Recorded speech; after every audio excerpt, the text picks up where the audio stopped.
Hoy nos acompaña la maestra María del Rocío Benítez Franco, que imparte la asignatura Historia en la Escuela Secundaria Técnica número 109. Bienvenida, maestra. Muchas gracias. Saludos a todas y todos en casa y aquí en el estudio. En la sesión de hoy reconoceremos las características de la monarquía absoluta y la organización estamental de la sociedad en el antiguo régimen. Si ya están listos y listas, ¡comencemos! En el siglo XVI, con el descubrimiento de América y las reformas protestantes en Europa, las monarquías se convirtieron en estados poderosos, lo que consolidó y concentró el poder en una figura, el rey. Las monarquías se fueron transformando en absolutas y para los siglos XVII y XVIII el absolutismo se había afianzado en Europa. Pero, ¿cuál era la justificación de esta forma de gobierno? Según recuerdo, maestra, se basaba en la idea de un mandato divino. ¿No es así? Vamos a averiguarlo. Les compartiré dos fragmentos que reflejan el pensamiento absolutista. El primero es fragmento de la obra Los 6 libros de la República del francés Jean Bodin, publicada en 1576.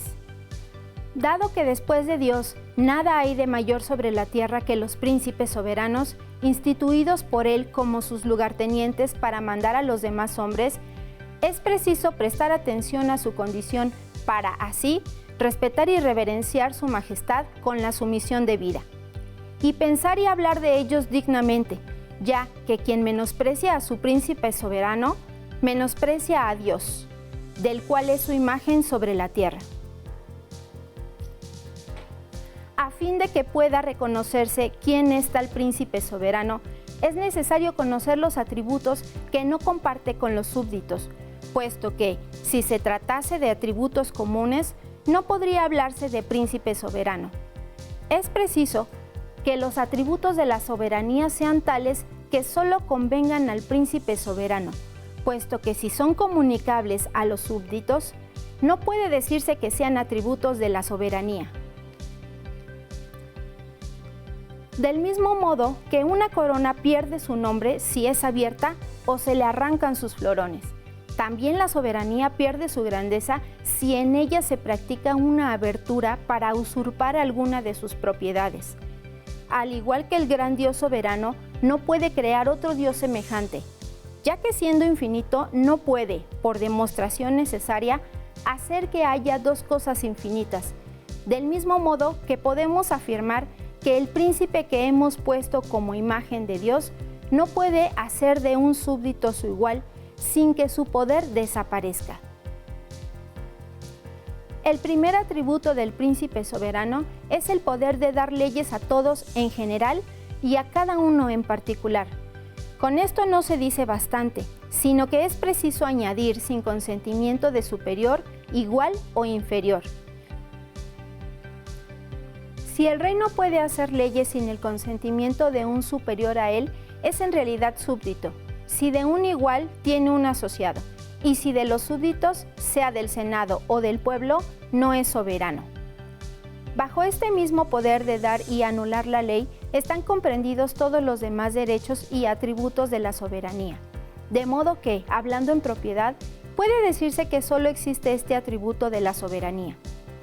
Todos los demás derechos están comprendidos en él: declarar la guerra o hacer la paz, conocer en última instancia de los juicios de todos, los magistrados, instituir y destituir los oficiales más importantes, gravar o eximir a los súbditos con cargas y subsidios, otorgar gracias y dispensas contra el rigor de las leyes, elevar o disminuir la ley, valor o tasa de las monedas, hacer jurar a los súbditos y hombres ligios sin excepción, fidelidad a quien deben juramento. Todos estos son los verdaderos atributos de la soberanía y están comprendidos bajo el poder de dar la ley a todos en general y a cada uno en particular, siempre que dicho poder se reciba solo de Dios. Todas estas ideas se reflejan en el discurso de Luis XV al Parlamento de París el 3 de marzo de 1766. Es solo en mi persona donde reside el poder soberano, cuyo carácter propio es el espíritu de consejo, de justicia y de razón. Es a mí a quien deben mis cortesanos su existencia y su autoridad, la plenitud de su autoridad que ellos no ejercen más que en mi nombre, reside siempre en mí y no puede volverse nunca contra mí. Solo a mí pertenece el poder legislativo sin dependencia y sin división. Es por mi autoridad que los oficiales de mi corte proceden no a la formación, sino al registro, a la publicación y a la ejecución de la ley. El orden público emana de mí, y los derechos y los intereses de la nación, de los que se suele hacer un cuerpo separado del monarca, están unidos necesariamente al mío, y no descansan más que en mis manos. Interesante, ¿verdad? ¿Qué les han parecido estos textos? ¿Consideran que realmente un gobernante debe ser designado de forma divina? ¿Creen que una sola persona tenga la capacidad plena para decidir por el bien de todos los seres humanos en todos los sentidos? Bueno, maestra, a mí todo esto me parece muy interesante. De hecho, en la actualidad siguen existiendo monarquías en algunos países. Estas lecturas nos revelan algunas características de las monarquías absolutas, una forma de gobierno que justificaba que el poder recayera en una persona a partir del derecho divino, donde el pensamiento religioso era una de las bases del actuar humano. Pero vamos a profundizar un poco más. Observen con atención la siguiente imagen. ¿De qué trata la imagen? ¿Quiénes aparecen en ella? ¿Cómo están vestidos y por qué crees que usan esa indumentaria? ¿Qué están haciendo? ¿Por qué crees que lo están haciendo? Parece la coronación de un rey. No sé si es el Papa quien le está colocando la corona. Efectivamente. Se trata de la coronación de Carlos V en 1530 como emperador del Sacro Imperio Romano. Pero como se mencionó en los textos que leí al inicio, los reyes tenían el derecho divino de gobernar. Así que la Iglesia, y en este caso el Papa o alguna otra autoridad eclesiástica, como representantes de Dios, podían atestiguar ese derecho y coronaban a los reyes o emperadores. ¿Pueden imaginar lo que era vivir bajo un régimen monárquico absoluto en la antigua Europa? Para entender este proceso y la organización social de la época, les proponemos las siguientes preguntas para que se guíen a lo largo de la sesión. ¿Cuáles son las principales características de la monarquía absoluta? ¿Cómo estaba organizada la sociedad durante el antiguo régimen en Europa? ¿Cuáles eran las diferencias entre los estamentos? ¿Qué cambios o permanencias hay en la organización política y social en la actualidad? Para entender un poco más sobre el origen de la sociedad estamental y monarquía absoluta, acompáñenos a ver el siguiente video. Hace más de 500 años, Europa dejó atrás la época medieval y con ella las creencias mágicas y religiosas. Poco a poco comenzó a extenderse el pensamiento racional que dio paso a las ideas y valores de la Ilustración. Pero vayamos por partes. Como ya les había mencionado, en la Edad Media, Europa vivía una época en la que el conocimiento de la vida y el mundo estaban dominados por supersticiones, además de creencias religiosas que condicionaban las libertades y la organización social. El hombre medieval creó una organización social basada en estamentos que establecían el grupo social al que pertenecían las personas. Estos estamentos eran la nobleza, donde se encontraba el grupo de reyes, condes, duques y caballeros. El clero, compuesto por los miembros de la iglesia desde los papas hasta los monjes. Y el pueblo llano, compuesto por el resto de la población, que eran artesanos, comerciantes y campesinos. Pero llegó un momento en que la historia cambió y la sociedad se transformó. Como pudieron observar, la organización política de Europa pasó del feudalismo al absolutismo, de una fragmentación del poder a la concentración de este en una persona, el rey, inmerso en una sociedad estamental. ¿Identificaste sus características? Repasémoslo a continuación. Como bien lo dijiste, ese paso del feudalismo al absolutismo que vivió Europa en los siglos XV y XVI, donde pasó de pequeños reinos, principados, ciudades autónomas y señoríos independientes a un proceso de unificación de territorios y concentración de poder bajo la autoridad de diferentes monarcas. De manera que en los territorios donde había varios gobernantes quedó uno solo. La monarquía absoluta es un sistema político, económico y social propio de la Edad Moderna que se caracterizó por los siguientes aspectos básicos. 1. Es una forma de gobierno reconocida en la Edad Moderna, y aunque en cada reino hubo circunstancias distintas durante su integración, un elemento común fue el gradual debilitamiento de los señores feudales, el cual favoreció la incorporación de sus territorios a los distintos reinos. Al formar parte de ellos, los señores feudales conformaron un nuevo grupo social, la nobleza. 2. Hacia el siglo XVII, todos los poderes políticos recayeron en una sola figura, el rey o monarca, quien era el responsable de hacer las leyes y ejecutarlas mediante la acción propia de gobernar, y además procuraba la justicia al determinar quién era o no culpable de haber cometido algún quebrantamiento social en cualquier sentido. Esto supone un poder absoluto e ilimitado. Llamarlo Su Majestad era una forma de expresar la autoridad y superioridad que tenía sobre los demás.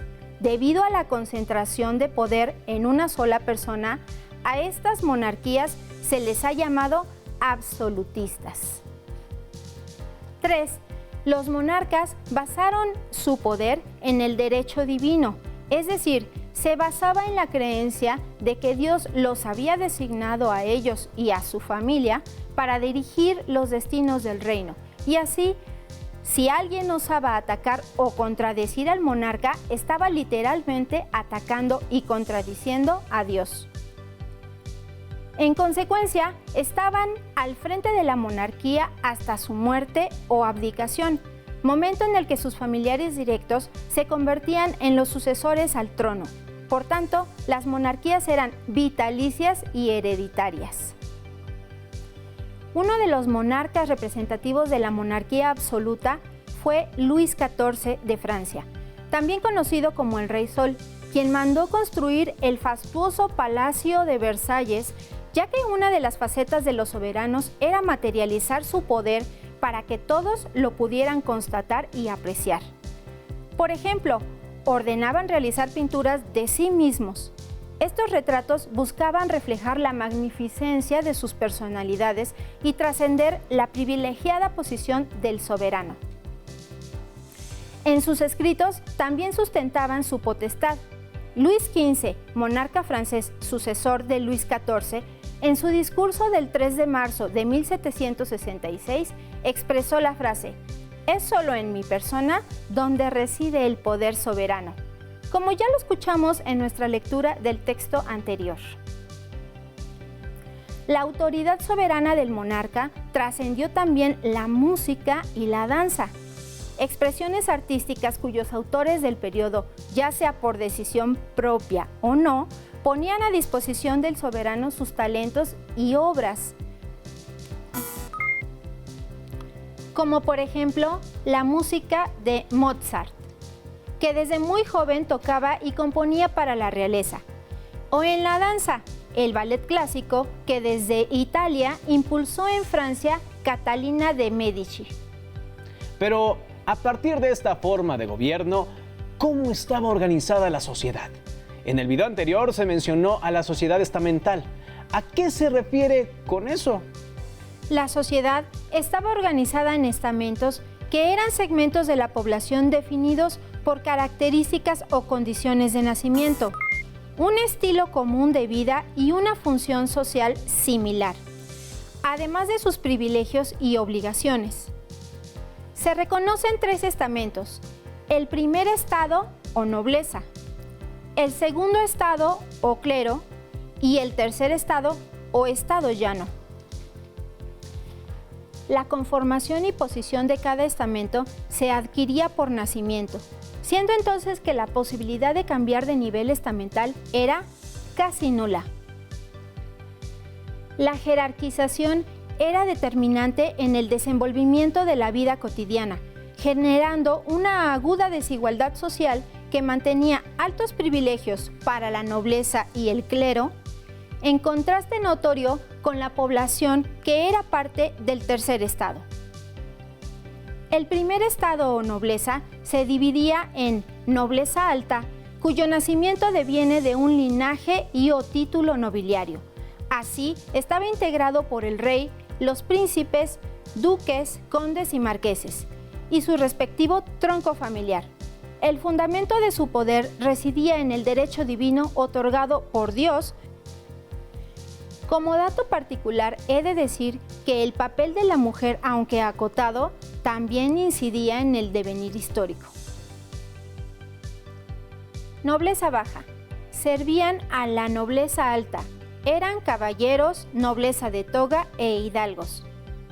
La nobleza poseía un apellido y no trabajaban con sus manos, ya que se sostenían de las rentas de sus tierras. No pagaban impuestos directos, tenían súbditos a su servicio y sus asuntos no eran tratados en cualquier tribunal. Además, seguían un estilo de vida basado en el lujo, en donde los consumos y gastos de bienes de mejor clase representaban, al igual que sus otras características, su valía social. Había 3 tipos de nobles: los que ocupaban cargos administrativos, los de la corte que vivían con el rey y los de provincia que habitaban en sus tierras. El segundo estado o clero, representado por el grupo eclesiástico o religioso que legitimaba el poder del rey, estaba representado por el papa, cardenales, obispos, sacerdotes, frailes y monjes. El clero era poseedor de grandes riquezas patrimoniales, como edificios y terrenos. Tampoco pagaban impuestos, pero recibían rentas en forma de diezmos, limosnas y donaciones. Además, ejercía un poder ideológico importante, consiguiendo así manipular la acción y pensamiento de los otros estamentos, porque monopolizaba la educación. Estaba estructurado en alto clero, ostentado en el Papa, máximo representante de la Iglesia Católica, cardenales y obispos. Clero medio, abad o abadesa, miembros de cabildos, curas en parroquias. Bajo clero, curas, frailes y monjes.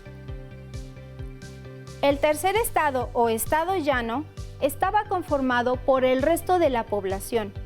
Aquí encontramos mayor diversidad en tanto actividades u oficios de vida y posición económica. Por ejemplo, ricos comerciantes, banqueros o prestamistas. Pequeños propietarios agrícolas, intelectuales, artistas, artesanos, sirvientes y campesinos. En lo que sí coincidían era que no gozaban de ningún tipo de privilegio fiscal, ni económico, ni jurídico, ni social. Pagaban impuestos y estaban excluidos de la participación política en las decisiones del reino. Se les veía simplemente como siervos de la figura monárquica y útiles para los fines y deseos de la nobleza y el clero. Pero de este tercer estado o estado llano surge un grupo particular que influyó en los cambios sociales del siglo XVIII, la burguesía. Esta tomará su nombre de los burgos, que eran pequeños barrios ubicados alrededor de castillos y fortificaciones durante la Edad Media. Así, el burgués viene del burgo. ¿Saben ustedes cuál fue el papel de la burguesía?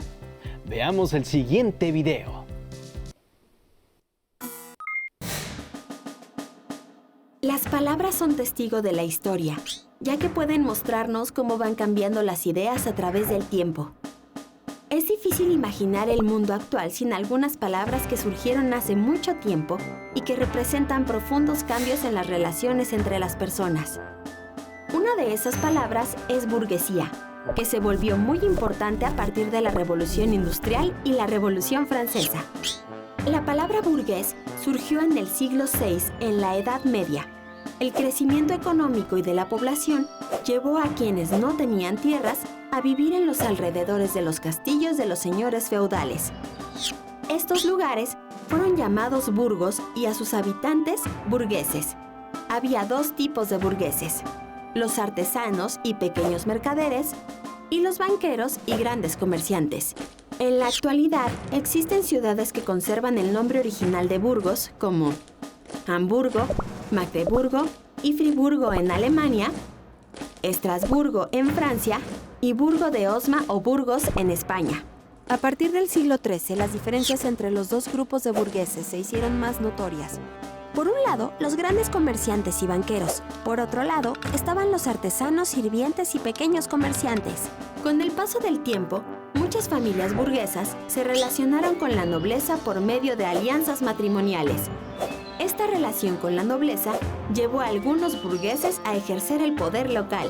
A partir del siglo XVIII, el pensamiento liberal de la burguesía provocó revoluciones que transformaron la forma de vida de las personas, su economía y la forma de gobernarse, y que benefició principalmente a la gran burguesía. La revolución industrial desarrolló el poder productivo de las sociedades e impulsó una constante, rápida e ilimitada multiplicación de bienes y servicios. Así es, la ayuda económica de los burgueses permitió el fortalecimiento de la figura real. Los préstamos que hicieron a los monarcas les permitieron crear y sostener ejércitos para ampliar o defender el territorio, así como participar en empresas que les redituaron ganancias económicas y mayor poder político. A cambio, los burgueses gozaron de facilidades para desarrollar sus actividades económicas en los reinos y también obtuvieron ganancias por sus inversiones. Al paso del tiempo, fueron ganando una posición económica importante mediante su actividad comercial y financiera, ya que acumulaban riqueza monetaria y patrimonio, lo cual utilizaron para posicionarse en puestos públicos y alcanzar un nivel intelectual que les merecía reconocimiento de los otros estamentos y del soberano. Pero aún así, la burguesía no alcanzaba la posibilidad de ejercer derechos políticos y estaba limitada en sus actividades, tanto económicas como sociales, lo cual no le agradaba en absoluto, porque no le permitía crecer ni fortalecerse. Sin embargo, la burguesía llegará a tal predominio de su posición económica que validará y legitimará por ley la aplicación de los principios de libre mercado y el reconocimiento y protección de la propiedad privada, alcanzando una notable posición política. Esta la conseguirá mediante las revoluciones liberales en Europa y otras partes del mundo, e impondrá nuevos regímenes de gobierno como la monarquía parlamentaria, legitimada en constituciones que garanticen el derecho de los individuos a elegir a sus gobernantes de manera directa, e instaurarán la división de poderes y la soberanía nacional para pasar a la conformación plena de Estado-Nación. Recordarán que al inicio de nuestra sesión se hizo la pregunta: ¿qué cambios o permanencias hay en la organización política y social en la actualidad? En efecto, hoy en día en nuestro país hay un marco legal que ampara los derechos políticos fundamentales del individuo, según nuestras leyes. Ustedes gozan de libertad plena para desarrollarse como seres humanos y expresarse libremente. Además, pueden desempeñarse libremente en las actividades legales, profesionales y comerciales que deseen. Como dato especial y para complementar el tema, quiero comentar que la burguesía no va a ser la única que movilice las ideas de la Ilustración. la monarquía absoluta también hará uso de esta corriente de pensamiento en favor de su posición. Es por eso que para finales del siglo XVIII se transformó en despotismo ilustrado, llevando a cabo reformas en sus operaciones y planes de gobierno y asignando funciones de Estado a intelectuales y especializados para conducirlas.